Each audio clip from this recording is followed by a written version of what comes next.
That Don't Sound Right is a podcast about talking the way we did before the internet, when you could not prove anyone right or wrong. All the expertise was contained in the people involved with the conversation. I'm Peter. I'm Cecil, and I hope you enjoy our conversations. And as you listen, if you find yourself silently saying, that don't sound right, send us a comment. You're one of us. And for all y'all can ponder this, and you can write in and tell me, is there any true use for ice? You heard it here. We don't need ice anymore. Or the penny. That'll be another.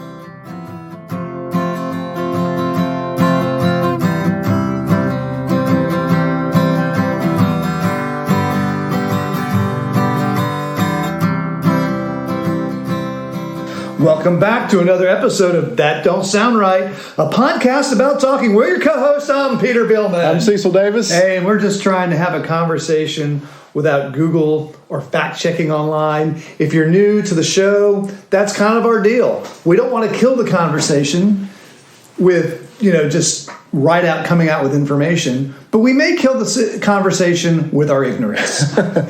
We have had a lot of conversation. I mean, it's been a busy month in the TDSR Campbell City studios. Yeah, October has been a busy month for us. We had the big interview with Eric Aft. Hey, Eric, how's it going? Shout out to Eric Aft at the Food Bank of Northwest North Carolina. Went straight from that to the raw. Lots of giveaway. We gave away the big gas grill. I think Kessler won the grill. That was great. And then we went straight into the interview with the haberdasher of TDSR, David Bryant. And if you didn't look up, I give everyone permission to go on YouTube and look up Cowboy Pinball, because there is a very clear image of what goes on at Cowboy Pinball. It actually made the news, a lot of different news stations around the country. You can watch clips on it, because some of these guys were getting flipped in the air and not getting up.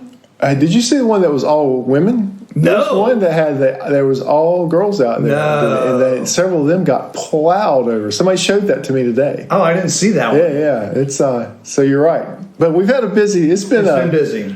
We'll start decorating soon for Thanksgiving in the studio. But right. I have got. It's just you and I tonight, right? Anybody it's just else here? You and me and a mic. Here's the mic. And we're back. And our listeners. So thanks again for joining us. Thanks for listening in. So I've got a topic for you tonight that came up at lunch today. So if y'all haven't listened before, a lot of you have, but if you haven't listened before, often one of us will bring up a topic and the other one will not know what we're about to talk about. And these are usually our most favorite episodes. Yep. So I don't know what's going on tonight. I'm pretty excited. I've got a nice glass of Texas bourbon. Very good bourbon. Actually, no, it's actually blended whiskey. It's not bourbon. I don't. Very good blended whiskey. You should know the difference. Should, since I'm a bourbon steward. You're a bourbon steward. You should check out the episode where Cecil talks about being a bourbon steward. Official with the Kentucky Distillers Association, Moonshine University. I've seen the certificate. So I've got a topic tonight. When I say it, I think you're going to react to it, but then as it sinks in, because I heard it today at lunch, and as lunch was over, I was like, I think this is a podcast. So here's the topic. It's one word, 3 letters. It's ice. Ice. Ice. Ice. Now you've got to. All right. So to stick to the brand, eventually I've got to show you why this doesn't sound right. But here's what doesn't sound right. Ice don't sound right. Here's what doesn't sound right. All right. That we got to think about. There is no need in America, and we're just speaking in America. Yeah. There's no need for ice. There's no need. There's no need. Think about it for a minute. Now, I'm not talking about refrigeration. I'm not talking about freezing or food storage. Well, you're saying because we have all that, we don't need ice? We don't need ice. Why do we have ice? Iced tea. Right. Well, right. To make drinks cold. But you can do that in a refrigerator. If you put ice in your drink, you're just diluting your drink. Oh, no. You need ice. No. I realize a lot of people are like, they eat the ice. But coming back to the original question. Yeah. Do we need ice? Now, here's where I want you to go with this. Okay. You go to a hotel. Yeah. On every floor of the hotel is an ice maker. Still, there's still ice makers. There's still ice makers. What's in your room? There's ice in the room. No, there's an ice bucket. This silly little bucket. Yeah. With a silly little bag. To go get ice. To go get your ice. Right. In this town that we live in, so especially if you're overseas, in our town, there are kiosks where you can drive up and buy bags of ice. Oh, yeah. No, standalone. Oh, no, I've seen them. They are ice-making buildings. They're like little shacks. Yeah, they're probably, 8 by 10? That's it. And it's all you go in there, you feed your dollars. Yeah. And you have the choice. You can stick it in a bag. Yes. Or there's a big chute where you put your cooler in. Right. And it just shoots it right. A bunch of ice. Those are the greatest things, actually. Right. Standalone ice makers. Yeah. And I'm surprised we have them in Winston. Yeah. You see them a lot in the coast. At the coast. But you know why they're good at the coast? Because people are going on the beach. Right. They're going camping. They need their coolers full of ice. They need their coolers full of ice. No. You don't need. You need ice to keep that cold. You get the cold packs. Cold packs. Yeah, you get the blue cold packs, the freezer packs. That you put in the freezer and you put it in there. I think this guy's right. I think the guy ate lunch for the day. The thing is, no. When those cold packs run out, what you got? A bunch of plastic that's warm that does nothing. What do? But you just have warm water when the ice melts. No, now you're trying to keep your luncheon meat cold. But why would you do that? No, because you're on the beach. Now here's the only thing. You're probably the wrong guy to talk this about because you do go for extended times out on the beach where you have to have some type of refrigeration. Yeah, that's right. But I think you can make a solid argument that we do not need ice. Okay, so if I skip my outdoor activities, If I skip my outdoor activities, do I need ice? Well, let me make one other argument first. All right. So used to, you'd go on a trip, you'd pack your cooler full of ice, and you'd put you're going to the beach, and you take some groceries with you. Sure. But now, on the trip down to the beach, you can bring up your phone and order all the groceries that you want to the grocery store that's at the beach and pick them up on the way to the house. That's fine. No need for ice. You don't need to transport food anymore. No, you don't. No, not for that. No, you're right. Do you see where I'm going with this? Barely. I feel like I think this is one of the episodes that if I were listening, I'd be throwing my phone out the window. Yeah. Cecil, what are you talking about? Of course we need ice. I don't think we need ice. I think we could do away with ice. Think about all the energy that we put toward. Takes a lot of energy. What's the one thing that breaks on your refrigerator repeatedly? Well, if you have an ice maker. It's the ice maker. But if you just have the cubes, the little trays of water you throw in there. Yeah. But we have makers in our refrigerator that's making ice. Right. And they're not efficient. Do you use ice? I don't like ice. Do you? So people make fun of me because when I order a drink, I always order it without ice. I have some sweet tea, no ice. Yeah. I want a water with lemon, no ice. And then the waitress will say, well, the sweet tea is warm. And I'm like, I don't care. Say it nicely. It's like, that's okay. I will drink the warm tea. Okay. And so they bring it to me. Really? You don't like ice? I don't like it. And here's why. Tell me. It's a very specific reason. When I was growing up, McDonald's opened in our little town. Yeah. And you would go get a drink at McDonald's. Wait a minute. Is this Cary, the little town? On the farm. Or is this some kind of outpost in the middle of the wilderness? No, this is Cary. Cary, okay. Fair enough. I didn't know which Cecil I'm talking about. Yeah. Well, in the 80s, Cary was a little town. So McDonald's opened, you go to McDonald's, and they would pack the cup full of ice. So I hate that. I do too. I hate that. And so to get around it, I started ordering my drinks without ice. Right. And I do that also. And most of the time, the carbonated water and the syrup that come out are cold. Yeah, they're at least cool. They're not warm, that's for sure. Yeah. They don't want to. In fact, they don't want to make that warm because the carbon dioxide bubbles out really quickly if the water's warm. So they got to have some chilled water, or at least cool water. Yeah. So I do the same thing. Another thing I don't like, and I don't buy iced coffee at these stores, Starbucks or whatever, because it's all ice. Yes. It's barely a shot of coffee after you get all the ice in there. Exactly. So I abandoned ice in my teen years because of McDonald's. Have not drank it. I don't get drinks with ice in it. So when you got that tent that you let me borrow, yes, it's about the same time you gave up. About the same time I gave up ice. All right, this is. I gave up waterproofing and ice at the same time. Quite the correlation we have there, Cecil. But generally speaking, I don't think you need ice. Now, when I made that Manhattan for you that you really liked, guess what I used? Used ice, but here's my rebuttal. No, you got one for a chilled drink. All right. What if you just iced your alcohol? Kept it cold? Yeah. Okay. So now there's no need. Now now it doesn't water it down, and it's cold. When we were at your house, you have those ice rocks. Rocks. Yes. No, they're not. They're not ice rocks. They're rocks. Right. It's kept in your freezer. So they're kept at what? 28 degrees. Probably, yeah. Yeah. So I think we may have evolved. We have at least gotten beyond having ice makers on every floor in a hotel. I don't see any reason for that anymore. Yeah, I mean, who really drinks that much iced water? Because half the time when you walk up to the hotel, they ask, do you want a bottle of water? Yeah, sure, I have a bottle of water. Right. And there's refrigerators. I'll throw in there. Right. But yet there's an ice maker on every floor. And we have standalone ice makers. Now, I do know that when I'm at a hotel at a town where there's some kind of sports tournament, in the morning, those ice machines are empty. Yes. Because everyone going to the sports tournament has taken their cooler, stuck it in that machine, and just filled it up with ice. Right. We need ice. I don't think we need ice. I think you need... Well, okay. Here's the other side of this. Do you like warm water? You're probably... I would drink warm water. I know you would, but do you like it? Not necessarily. But I have a refrigerator that gives me chilled water. Aside from, living at home, when you're out and about, exploring the wilderness, being out on bog fields, when you prefer to have a cool drink, sure. Then... But I think I can get it without ice. I can do it with cool packs.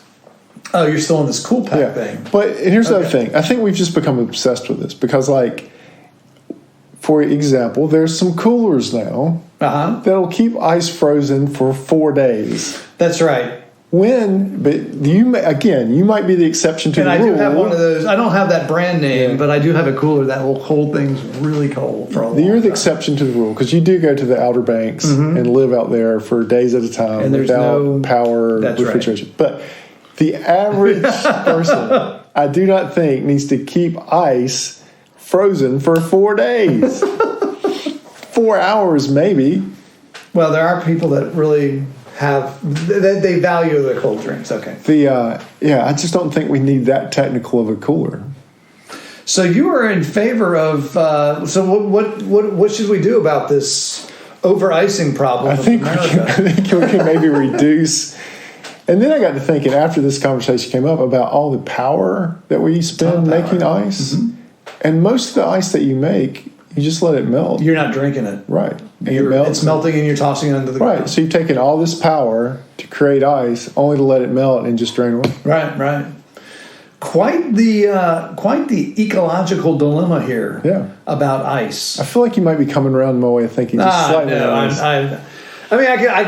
I'm a little, but still, so much of our culture is outside. So much of us like to be outside. We like our cold drinks. We'd like to keep things cold. Do you carry ice with you on a routine basis? Yeah. If I'm going to spend a day watching some kind of sports tournament for one of the kids, you've got a cooler of ice. I would have a cooler with ice. Now I do have those cold packs, but they just don't last. Right. They just don't last. Neither does ice. But I will tell you, I feel like the ice lasts longer. I feel like the ice keeps them cooler longer. Now I have moved over to these cool packs. So if I'm doing a day trip up to see somebody, a day trip, and I'll have a cooler. I think I now use enough cold pack. I have enough cold packs that will keep me good for the day. But then I don't have a way of cooling them off again. Recharging, yeah. I don't have a way of recharging them unless I'm home or somewhere where I can put them in a freezer overnight and then start all over again. I think the answer your dilemma though are these, and there's a lot of them now, and they've become more affordable. Are these 12-volt coolers that actively cool whatever's in them? Yes, I think that's the answer to your dilemma. In terms of ice and plug them into your car, especially if you're on a road trip. I think we may be over ice. I'm going to posit, and this is the thing that doesn't sound right, that we might have a we might have an over dependence on ice. It'd be interesting to see what the numbers are on ice. You know, you heard about, we just I don't know if it celebrates the word, but we just had Halloween go by, and I forgot what the number was. It $6 billion we spent on candy.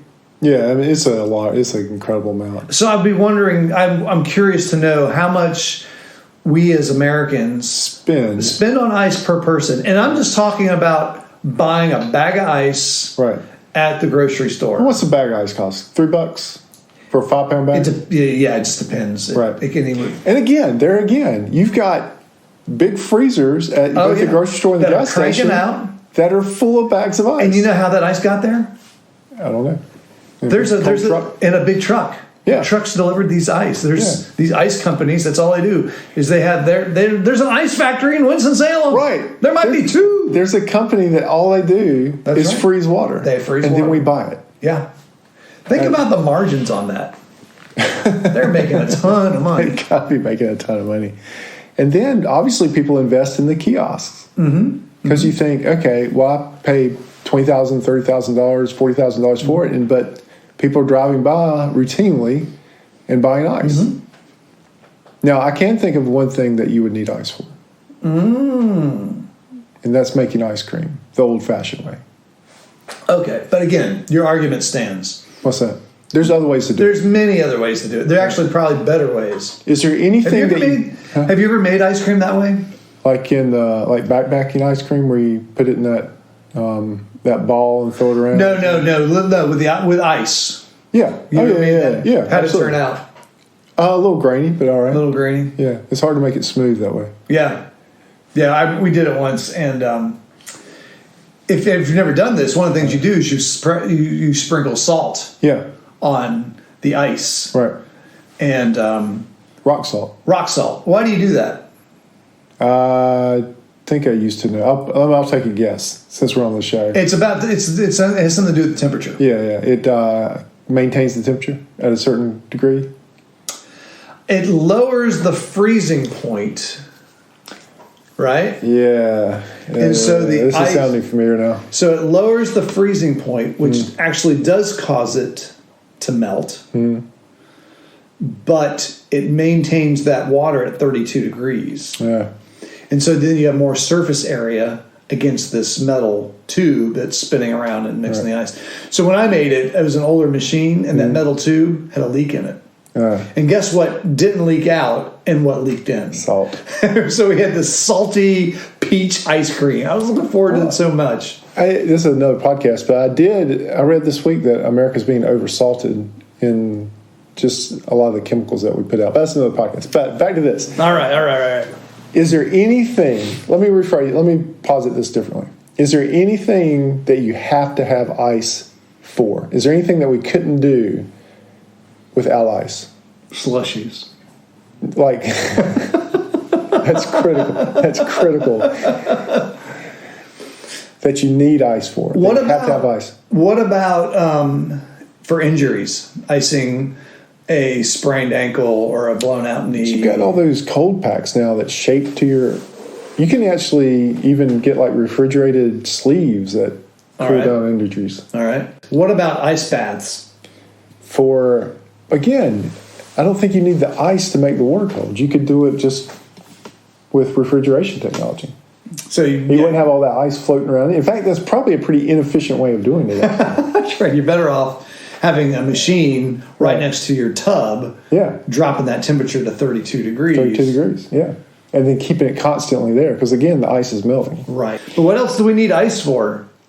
People have to write in. What was your conversation? Did y'all talk about this? He just threw it out there. Did y'all come up with something you needed ice for? I was so busy trying to process it in my head thinking, because I don't like ice. And then I was like, maybe he's right. Maybe ice is like the penny. We don't need it anymore. We don't need ice. We needed it at one point, and we think we still need it. Y'all heard it first here. We don't need ice. But I don't think we need ice anymore. Whoa. Well, okay. What are the exceptions? Let's clear the exceptions. Yeah. So the exception is me. You are the exception to the rule only because of your trips out to the Outer Banks. And also my good friend DB, he also takes trips out to the Outer Banks. So any kind of outdoor camping. But I would say you could take a generator and a refrigerator. I could. You could. I could do that. I mean, because the amount of stuff y'all haul out there, it would not be unheard of. Right. I would need. Yeah. You probably have a generator out there. We do have a generator out there. It's not. We don't. The thing is, we wouldn't have a cooler big enough to keep all our stuff because we've got bait and we've got food for a week and and we are buying a lot of ice. I mean, we're changing out the ice and we're managing the coolers, keeping them closed. Where do you get ice out there?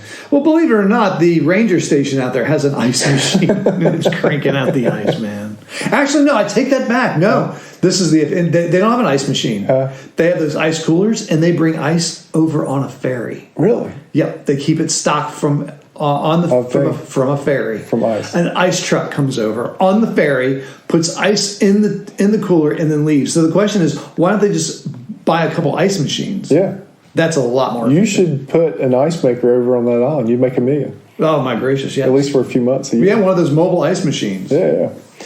All right. Well, it doesn't sound right. I wish we had the rights to have Ice Ice Baby be the background music to this. It doesn't sound right. And for all y'all can ponder this, and you can write in and tell me, is there any true use for ice? You heard it here. We don't need ice anymore. Or the penny. That'll be another podcast. All right. If we got rid of it, think of all the money that you would save not generating ice and not having pennies. We'd save pennies. We'd save pennies, I think. On the ice? Yeah. No. But we don't need pennies. Millions and billions of dollars in electrical that you wouldn't have to spend. Anyway, before we close, we want to thank everyone listening. If this is your first time and enjoyed the conversation, would you consider hitting the subscribe button on the platform you listen with?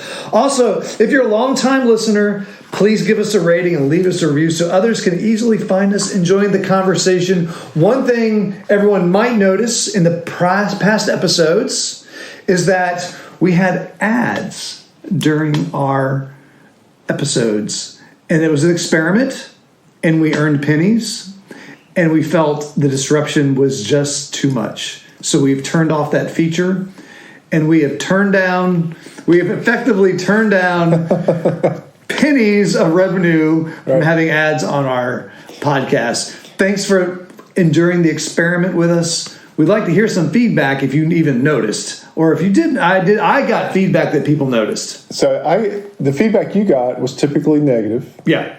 Feedback I got was that people that listen to a lot of podcasts didn't even notice it on our podcast. No kidding. Yeah. But these were people that listen to a lot of podcasts and were used to commercials. Right. I think most of the people that listen to our podcast are not necessarily podcast listeners in every case. Right. For some reason, they're just listening. They're just listening to us out of pity or love or whatever. So we have turned down the tens of cents.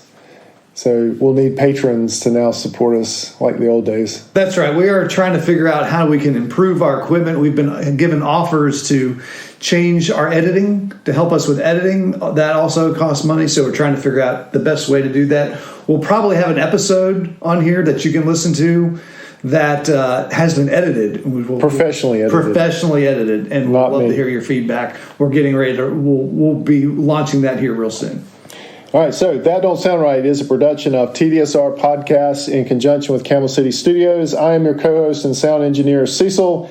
Peter is your other host and your web designer. Please go see the website because he puts a lot of work into it and money. Clickety click, click. Camille is our barista. Emily does our graphic design. Ella does our Instagram. Giorgio tests our merchandise. Brent is our international brand ambassador. And as always, listener number one is Scott. So until next week, keep talking. And stay curious.